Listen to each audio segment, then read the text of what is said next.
Bonjour et bienvenue dans cette nouvelle vidéo. Alors dans cette dernière, je vais vous présenter un modèle de portefeuille que j'ai réalisé à l'aide du logiciel Google Sheet dont j'ai déjà parlé dans plusieurs vidéos précédemment.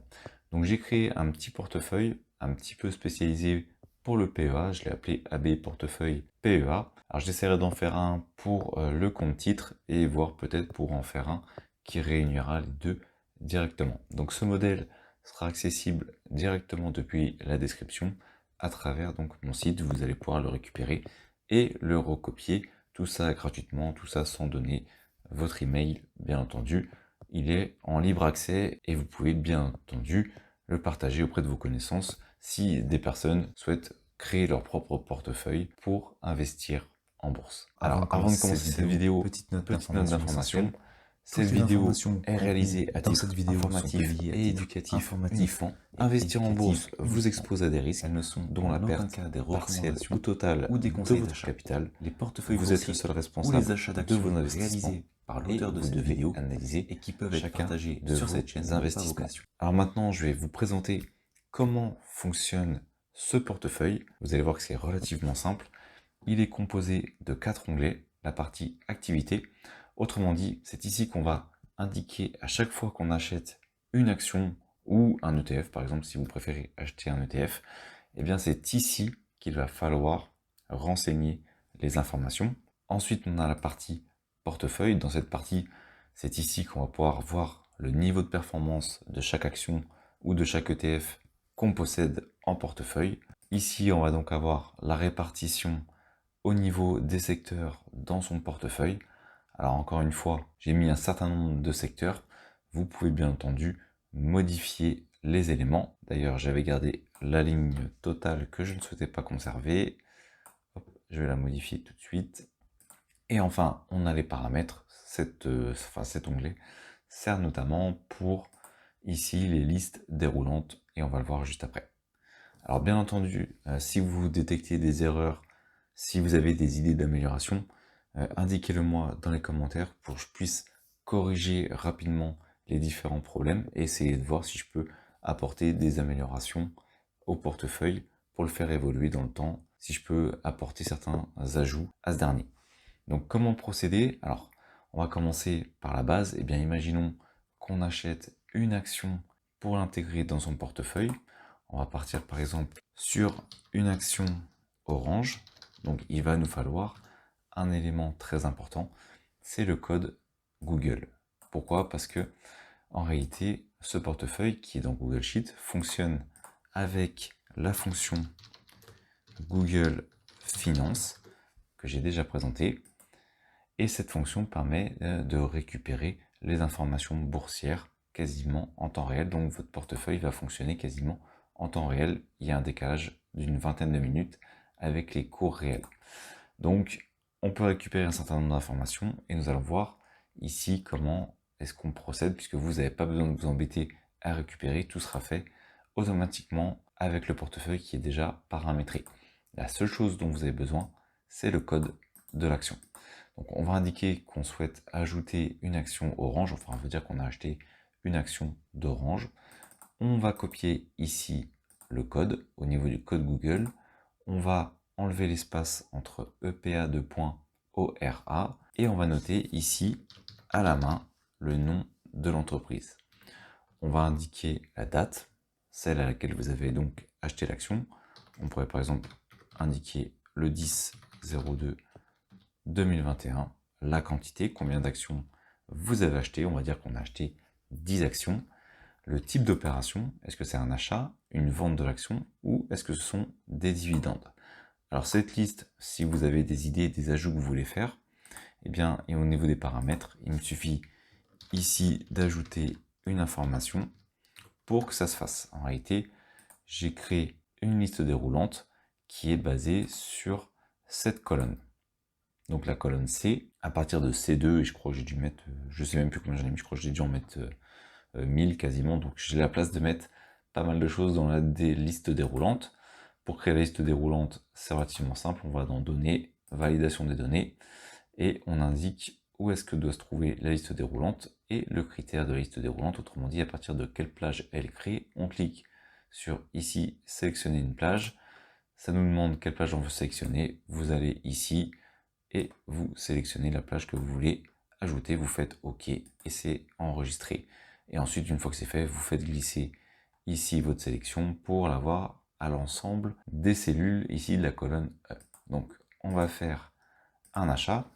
Ensuite, vous pouvez bien entendu indiquer les frais de transaction si votre courtier a des frais de transaction. Alors on va indiquer par exemple ici 0,99 centimes. Le montant unitaire de l'action, alors j'ai prévu, il était à 10,23. Donc on indique 10,23 entrée, ce qui va nous afficher automatiquement le montant total que l'on a acheté au niveau de l'action. Donc on sait qu'on a acheté pour 103,29 €, ce qui reprend nos 10 actions plus les frais de transaction. Maintenant, on va se rendre directement dans le portefeuille. Et dans le portefeuille, c'est là qu'on va donc pouvoir commencer à ajouter nos différentes entreprises. Donc vous avez la première ligne qui est déjà paramétrée. Et au fur et à mesure, on va pouvoir ajouter des nouvelles lignes. Alors si vous souhaitez, voilà, vous faites glisser comme ceci pour que les différentes formules s'ajoutent dans les lignes suivantes. On va renseigner notre première ligne. On va avoir besoin du code Google qui va permettre de communiquer entre ici le code Google qui se trouve au niveau de l'activité et le portefeuille pour récupérer l'ensemble des informations, importer les informations qui sont dans l'activité dans le portefeuille. On reprend le code qui est ici, on enlève de nouveau l'espace qui est ici et comme on peut le voir, ça récupère automatiquement les informations. Alors on est en perte de 99 centimes alors qu'on n'a rien fait, rien commencé, l'action n'a pas bougé. Pourquoi? Eh bien ce sont les frais ici de transactions qui nous plongent, enfin qui nous font perdre de l'argent. Donc 99 centimes, on perd entre guillemets, enfin on part entre guillemets avec un handicap.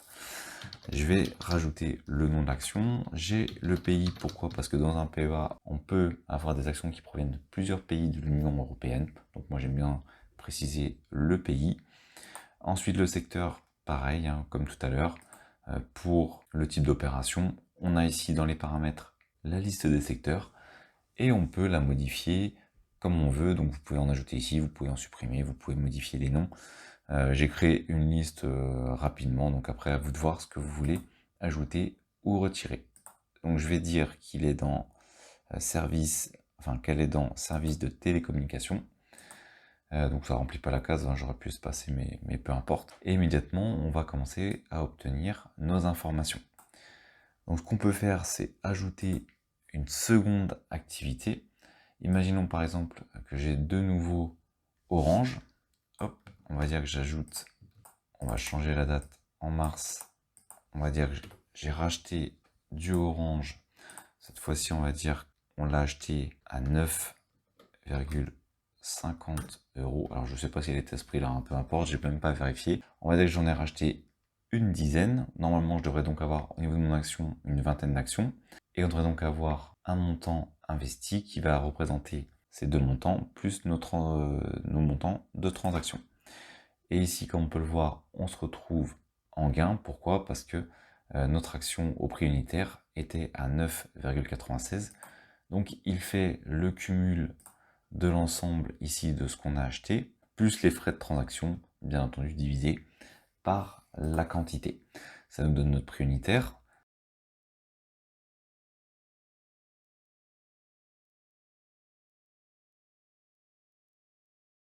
Ça nous indique également la part au niveau du portefeuille, quel capital on a investi avec cette action, le cours actuel de l'action, la valorisation par rapport au cours actuel, autrement dit, actuellement si on vendait, combien est-ce qu'on récupérerait? Cette variation, elle est de combien? On aurait, entre guillemets, un gain de 5,32 €. Alors, on aurait bien entendu les frais de transaction qui diminueraient légèrement ce gain, puisque lorsqu'on va vendre, on aura également des frais de transaction. La performance globale, on est donc à une performance de 2,67%. Et ici, la possibilité d'ajouter les dividendes de l'action. Je vous donne un exemple. On a ici Orange qui, cette fois-ci, va nous verser un dividende on n'a pas de frais de transaction sur le dividende, on perçoit directement nos dividendes. Alors je ne sais pas combien sont les dividendes d'Orange, on va dire que c'est à 0,80 centimes par action, qu'on a donc 20 actions d'Orange au moment où on a perçu le dividende. Alors ça, c'est indiqué notamment au moment où vous percevez le dividende. Dans le document qui reprend les dividendes que vous avez perçus, vous avez la quantité d'actions qui correspond aux dividendes. Donc on va dire qu'on en avait 20, puisqu'on avait ici ces deux actions. Alors la date, peu importe en réalité, elle ne sert pas à grand chose. C'est juste à titre informatif. Et je vais retourner ici au niveau de mon portefeuille. Et comme on peut le voir, eh bien, j'ai une valorisation désormais de 10%. Pourquoi? Parce qu'on a perçu ici, bon, je suis peut-être allé un peu fort sur le dividende, hein, mais bon, c'est pas grave. On a ici perçu nos dividendes qui sont ajoutés à la valorisation. Autrement dit, avec le cours actuel, la valeur de notre ligne dans le portefeuille était pour Orange de 204 €, à laquelle on ajoute les dividendes perçus, ce qui améliore notre performance. Et donc, puisque ces gains ont été perçus, alors soit on les réinvestit, soit on peut les retirer, en fonction de la date, bien entendu, d'ouverture de son PEA, si on a respecté les critères. Mais en tout cas, pour moi, ça fait partie de la performance, donc je l'ajoute ici au niveau de la performance. Ça nous fait une performance qui va être de 10,70%. En haut, la première ligne, elle va être intéressante. Pourquoi? Parce qu'elle va reprendre les éléments d'ensemble du portefeuille. On a ici la première cellule qui va indiquer le nombre de lignes dans le portefeuille, le total du capital que l'on a investi, la valorisation totale du portefeuille, le gain ou la perte totale sur le portefeuille, la performance sans la prise en compte des dividendes, la valorisation cette fois-ci du portefeuille en ajoutant les dividendes, le gain ou la perte avec dividendes pris en compte et la performance totale avec dividendes. On peut donc prendre un exemple. On va ici ajouter une entreprise bien connue, c'est Air Liquide. Et cette fois-ci, on va dire que Air Liquide, on l'a investi à un moment, allez, assez bas, on va dire à 124. Donc, on ajoute Air Liquide. Alors, j'ai pas vu la date, mais peu importe, je vais mettre un peu n'importe quoi. 2021, on va dire qu'on en a acheté 6, que c'était un achat avec un frais de des frais de transaction de 1,5, 124,70. Je vais reprendre cette information. Je vais revenir ici. Donc ici, on a fait un achat plus conséquent que l'autre. Je vais ajouter ici mon code Google. Je vais juste faire entrer. Et pour obtenir les informations, on part de quantité jusqu'à performance avec dividende. Et je baisse tout simplement pour récupérer les informations. J'ajoute quelques informations ici. Air Liquide, France, on va être dans le secteur de l'énergie. Et désormais, on a notamment le portefeuille, le pourcentage qui va varier. Ici, on peut voir que Orange représente près de 20% et Air Liquide 80% du portefeuille. En conséquence, on a deux lignes dans le portefeuille. Le capital est bien plus important. On a une valorisation puisque ce dernier est plus élevé, puisque les actions ont gagné en performance. On a un gain de 104, une performance plus élevée. Encore une fois, je pense que maintenant vous avez compris un petit peu le principe. Pour donner un exemple, je vais acheter ici l'action à un prix supérieur pour voir justement lorsqu'on est en perte. On peut voir qu'ici, ça passe dans le rouge dès qu'on est en perte. Ça nous alerte sur une perte au niveau de notre portefeuille. On peut également, bien entendu, le faire ici. On va dire qu'on a acheté à 150, ce qui va plonger le portefeuille entièrement dans le rouge. On arrive quand même à maintenir, grâce aux dividendes, une petite performance positive avec Orange, mais ça c'est grâce aux dividendes qui nous permettent d'avoir ce petit niveau de performance, mais globalement, ça a fait plonger le portefeuille. Alors je vais revenir ici et on va voir un dernier cas. On va voir un cas, alors je vais revenir à, allez, on va dire 125. On va voir un dernier cas où cette fois-ci, on va vendre. Donc ici, j'avais 6 actions. Alors, hop, faut que je revienne plutôt là-dessus. Je vais recopier les informations pour gagner un tout petit peu de temps. On va dire qu'on a vendu ici 3 actions pour un montant qui était de 127. Donc ce montant de 100, on va dire même 135.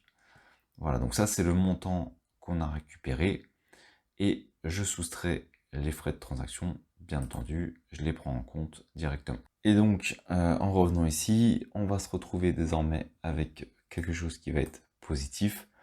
On n'a plus que 3 actions Air Liquide puisqu'on les a vendues. Ça nous a donc modifié les différents éléments, notamment au niveau du pourcentage, du capital investi, des variations. Bref, ça a rééquilibré le portefeuille en fonction de la vente que l'on vient de réaliser. Ensuite, dernier point, la répartition.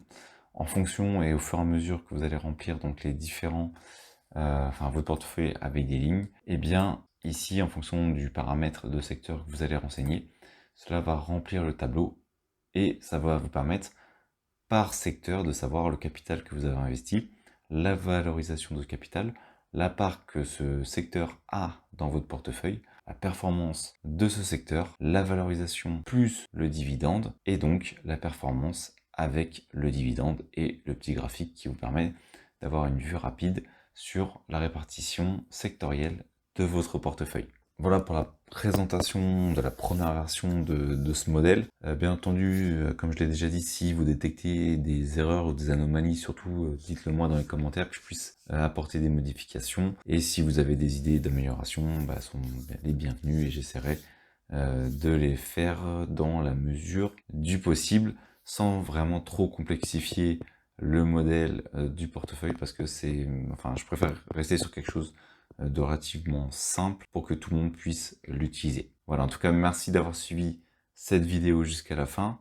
Si elle vous a plu et que vous la trouvez utile, vous pouvez ajouter un pouce bleu pour améliorer sa visibilité et abonnez-vous à la chaîne pour ne rien manquer des prochaines vidéos. Vous pouvez également répondre à la question du sondage qui se trouve dans la description.